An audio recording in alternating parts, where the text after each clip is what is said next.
Hey guys, in this video we'll continue with our Cubase 12 tutorial series. We'll cover the basics of the layout and how to navigate through the program and its different views.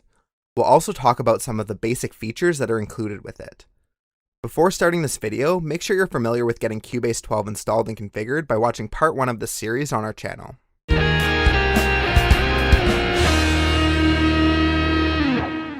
For the basic view, Cubase is separated into 4 zones. There's a left, right, and lower zone. The center zone is the project zone where we find our main track and clip listing. This is always visible and cannot be hidden. The other zones are hidden with the left, lower, and right zone buttons in the top right of the main Cubase window. Besides these, we have the window layout settings. This gives us another way to turn on and off zones. It's also used to display the transport bar at the bottom. From this section, I'll also turn on status bar for now, which shows the recording time available based on our drive space and the record format. The default we have it set to is 44.1 kHz and 24-bit. The left zone has the inspector and visibility panels that are selected at the top. The inspector is selected for the active track in the center project zone. It is used to adjust the settings for each of our tracks. If we pull up an audio track, we can see that we get options for mute, solo, record arming, automation, fades, linear time versus musical time, locking, and freezing the track.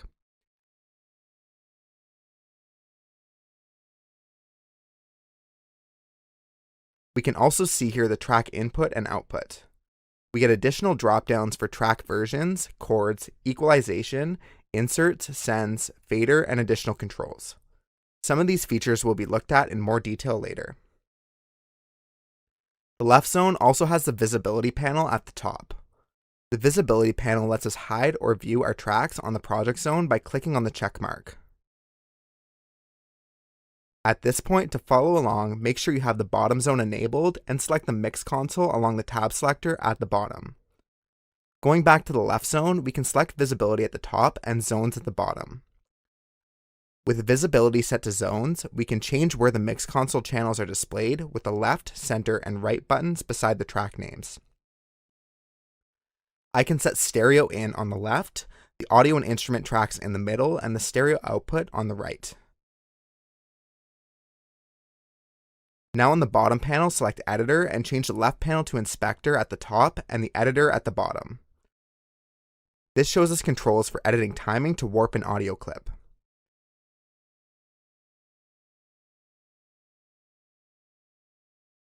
That covers the left view of the panel for now, and we'll come back to a few of these individually later as we get into some more techniques. Let's go over the right zone. The right zone has 4 tabs at the top, and they are VSTI, Media, CR for Control Room, and Meter. The VSTI tab shows us our VST instruments such as drum and synthesizer plugins used on our project. We can also add instruments from here with the plus button. The up and down arrows allow us to change which instrument is in focus for the function keys on the MIDI controller. Each instrument has a power button to turn it on and off, and the E button opens the instrument itself with its own window, and each instrument will have controls to adjust its sound. The next button is to freeze the instrument. If we press the button at the top with the circle and the triangle in it, we can expand the plugins to see more controls such as volume, panning, and mute controls. Moving on to the media panel, we get menus for all our effects, instruments, loops, and samples. Clicking on each of these shows us what we have available, and there's a little arrow at the top left to go back. The last tabs for the right zone are the control room and the output level meter. The lower zone gives us our mix console, editor for audio files, sampler control, chord pads, and MIDI remote. Some of these tools will be looked at in more detail throughout this tutorial series. Let's move on to the top panel. First, let's make sure we display all the tools we need to go through up here. To do that, click the setting gear in the far top right of the screen. Here we click Show All, then unselect Transport, Locators, Locator Range Duration, and Time Displays.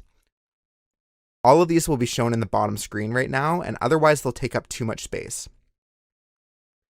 If they aren't shown, go to the Setup Window Layout button directly to the left and select Transport Bar. Also make sure the status line, info line, and overview are shown to follow along.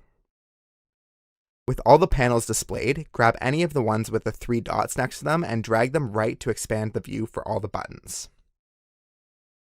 Starting from the top left, we have the project history buttons, which are undo and redo, working like any other software we use.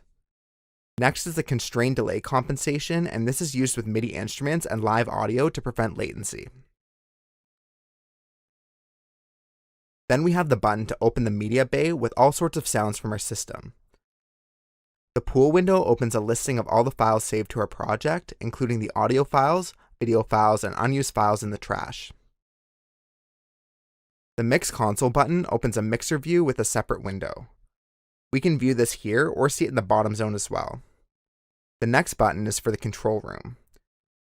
We won't focus on this too much at this point in the tutorial, but it's accessed from this button and the right zone. The last button in this set is the Direct Offline Processing window. This allows us to apply plugins to clips and events as a process instead of an insert, but with the Direct Offline Processing tool, these plugins can be changed after and the editing is non-destructive, so the original audio is kept, meaning we can add, remove, change, and reorder these plugins in the future, with the advantage of it still being applied and using less computer processing. To the right, we have some configuration and visibility controls. These allow us to set up views of our project. So for example, we can create one right now called Bass, hold down Control and select Tracks, then go to the Track Visibility Agents button on the right and press Show Only Selected Tracks. Then update the configuration to save it from the configuration dropdown. If we're working on a set of instruments, then we can use this to group the visibility together and switch back and forth quickly. I'll set another configuration as All Tracks and set the visibility to Show All Tracks, then update the configuration again. Now we can use that dropdown to switch between views. On the right of this panel, we have filter track types, so we can show audio tracks, instrument tracks, MIDI tracks, or effects tracks as a unit. The next panel shows us the state buttons. This is used to deactivate mute, solo, and listen states on all tracks. Then we can choose to activate or deactivate read, write, and read-write automation for all tracks together. After that, we have the automation panel. The first button is to follow events, then the automation mode, and the final button is the more advanced automation panel window button. Using automation in Cubase will require a dedicated video on its own later in this tutorial series.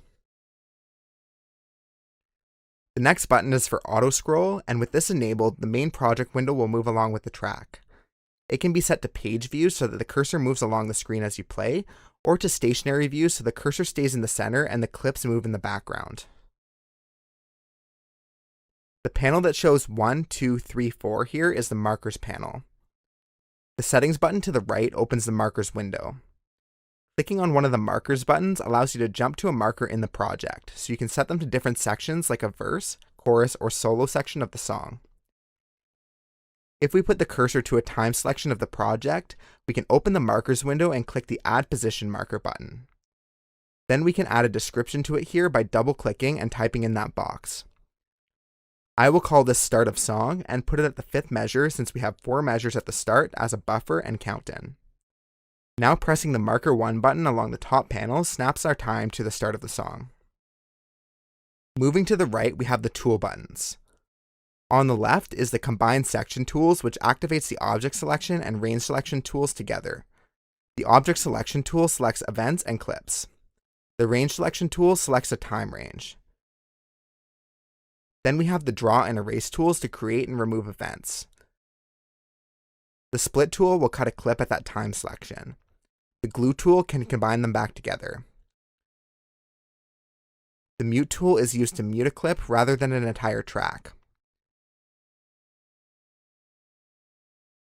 The Zoom tool is used to zoom in, and if you hold Control while clicking it, it will zoom back out. The Comp tool is used to manage multiple takes, which we will look at in our audio recording video. Time Warp can adjust the timing of the project at certain areas. The Line tool is used to create new events. The play tool allows us to preview clips, but this requires a little bit of signal routing as it will go through the control room panel. Last, we have the color tool to change the color of each clip. The drop down to the right selects the color from a color panel.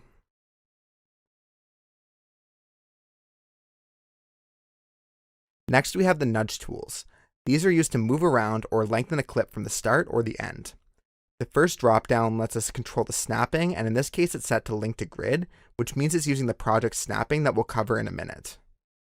This can be set to a different grid resolution than under the beats and bars, or used with linear time. The beats and bars one snaps to a measure by default, but the note values of the snapping can be changed here as well. The first button nudges the start to the left and lengthens the start of the clip, and the next button nudges the start to the right and shortens the beginning of the clip. The next two buttons move the entire clip left and right. After that, the nudge buttons will shorten or lengthen the end of the clip. The project root key to the right changes the key of the project that we're working in and will help with things like MIDI and chords later on. The snap to zero crossing makes it so our edits will lock to a point where the amplitude of the clip is 0. If we cut off a clip where it isn't 0, it can create clicking or popping sounds at the end. The next set of tools are the snapping tools. The left button turns snapping on and off. The drop-down sets what we're snapping to. We can snap to grid lines such as a bar and beat, or we can set it relative so that it snaps by that amount but not necessarily to the bar or beat if the original time was not snapped to it. After that, we can see the quantize tool to adjust timing to make it more on beat. The Q button applies a quantization to our clips. With the middle audio warp button enabled, it will apply time stretches within the audio clip to fix the timing for us. The left button allows us to change the quantization to soft quantize. The right button opens the quantization menu for more options. To the right, we have the audio alignment panel. This sets a reference track and a target track to apply time stretching and movement to the audio to make them line up as best as possible and avoid any slight differences in timing. It's used in cases such as double tracking vocals and guitars to make the timing tighter. Next is the audio performance meter. This shows you your computer's processing power and disk usage so that you don't exceed it. If we are exceeding it, there are ways we can reduce the usage, such as reducing the use of our plugins and bouncing tracks. Last, we have the MIDI Remote Mapping Assistant, which is used to program Cubase to use the MIDI inputs from our MIDI controller to control different functions in the digital audio workstation. That covers the top panel, so let's focus on the bottom panel now. Again, like the top panel, expand out each of the bottom panel components to see everything, that way you can follow along. Click and drag the 3 dots next to each of them.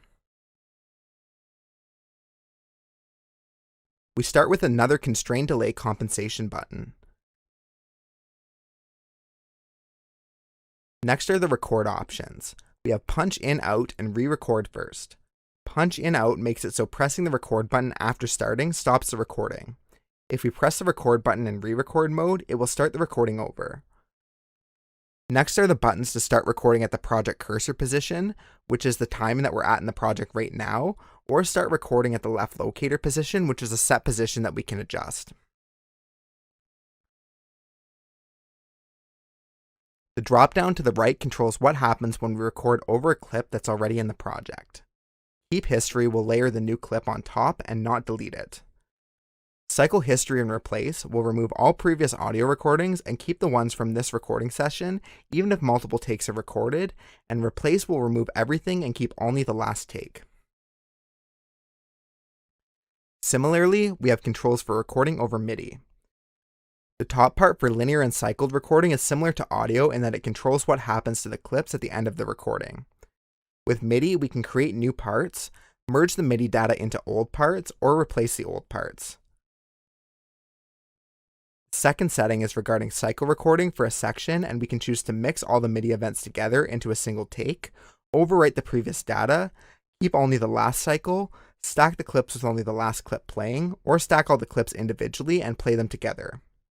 The difference between mix and stacked mix is whether or not they are all in the same clip on the project view above. Lastly, we have auto quantize if we want to apply this to our clips right away instead of applying it later. Moving to the right, we have the left and right locator timings currently listed in bars and beats. The flags to the left and right are our locator positions, which set the loop boundaries. The timing can be adjusted by typing the timing into the boxes or by clicking and dragging the flags on the project timeline to correct the position. The lock button to the right sets the punch in and out timings to the same as the locator. With this off, they can be separated. Both of these can be adjusted by clicking the boxes and typing new numbers or by clicking and dragging them on the timeline above.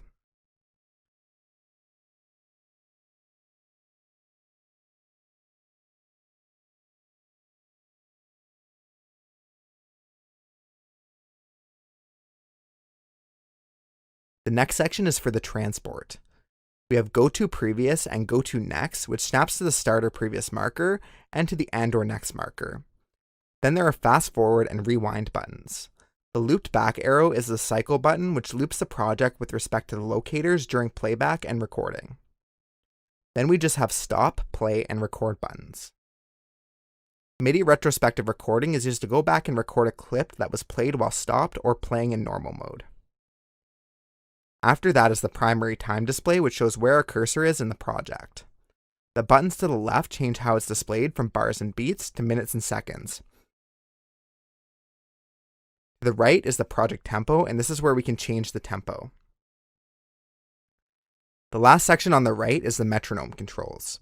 The first button turns on the metronome. The second turns on the count-in. The arrangement will tell us what types of clicks we'll be using. We can open the settings for more controls, especially to change when we want the click to play, such as when recording and during playback. This will allow us to play our track back and make sure it's actually locked to the metronome. This also controls the count-in section, where we can set the length of the count-in and make sure it's using the right time signature, especially if we're counting in around a time signature change. The top panel gives us the click sounds, which I won't change, and the click pattern, which should be selected as needed for your project. The main part of our view is the project zone. This displays all our audio, MIDI, instrument, and effects tracks with their associated clips and events. Starting on the left of the project zone, we can see all our track listings. In the top left, we can add a new track, and a window will open allowing us to select the type of track, inputs, outputs, and the track name.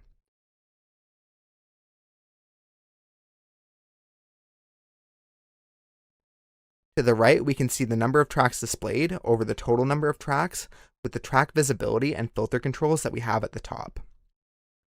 Each track in the list is collapsed in this view and can be expanded by dragging down the bottom line on it.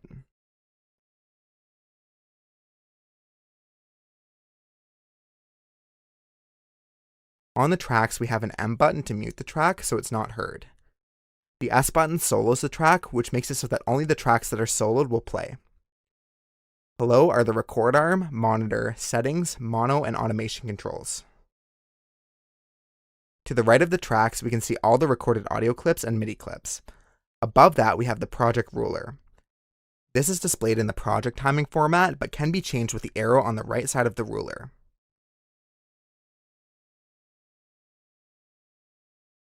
To adjust the view, we need to cover zooming our project and using the scroll bars. The project zone has a scroll bar on the bottom to adjust the horizontal view in time, and the side scroll bar to the right to adjust the view up and down and scroll through the tracks. Each of these has its own zoom buttons in the bottom right corner of the project zone. You can also zoom in and out on the waveform of the track with the zoom bar in the top right. For more advanced zoom controls, we can go to the edit menu at the top and go down to zoom. There we can get a tool such as zoom selection. This also shows the keyboard shortcuts to zoom our projects more quickly. So that covers the basic layout of Cubase 12. In the next video, we'll cover recording audio, editing those clips, punching in and out, and recording multiple takes with comping. Thanks for checking out this video on the layout and navigation of Cubase 12. If this video helped you out, subscribe to the channel and check out our social media links to make sure you see all our new content.